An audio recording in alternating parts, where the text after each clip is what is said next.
How you doing? Scotty Bear back with another video, and I feel like this is probably the end for Las Vegas. Actually, I was in Las Vegas in 2008, and it was falling apart quickly.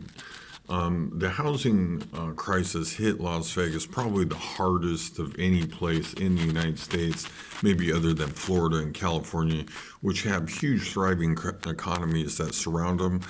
And how Las Vegas managed to come back from that was that things got so cheap that people started to move into Las Vegas. Actually, if you were willing to take a house, they were willing to do just about anything for you. I rented a fairly in a fairly new development in the area for just $500. That was a two-bedroom house, garage, and I mean that was in a really nice area. Again, there was no neighbors around me. Most of the places were abandoned.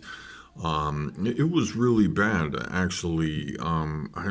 Just remembering back, I mean, actually, my wife at the time was on the cut line of being laid off, what actually led to us leaving.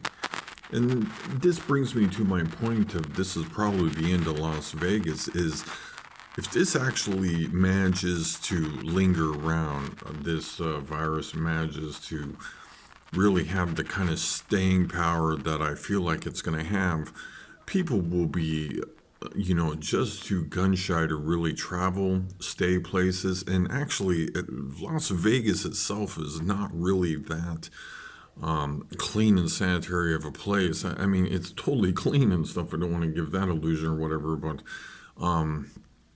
people constantly going in and out. Actually, it's a little surprising that the virus and the situation that's come from this has, not, Vegas being a more of a hot spot because the people flying in and out all the time, and spreading germs and then leaving probably with no symptoms would be crazy. I mean, dealers, I mean, so many people come in contact with the travelers that, just kind of flow in and out of Vegas 24/7.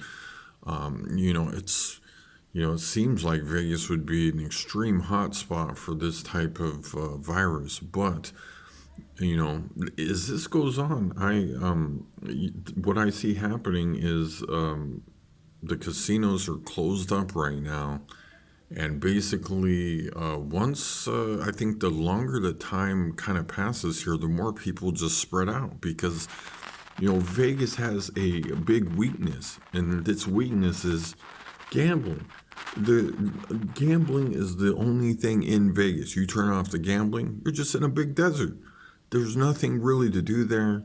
There's not a whole lot of people that come there for any other reason. I mean, think about it. You probably, if you don't gamble, you probably wouldn't even consider Vegas as a decent place to live. The weather is only good there for maybe 5 or 6 months a year. Otherwise, it's 100+ degrees.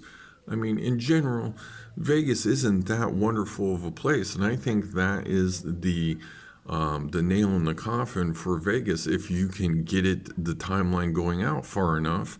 And because, I mean, at this point, there's casinos basically everywhere. Why would you come to Vegas other than maybe to see Elton John or some sort of performer, or maybe now the Raiders, if that ever materializes? But I think they got a hard road coming. It's certainly not looking good.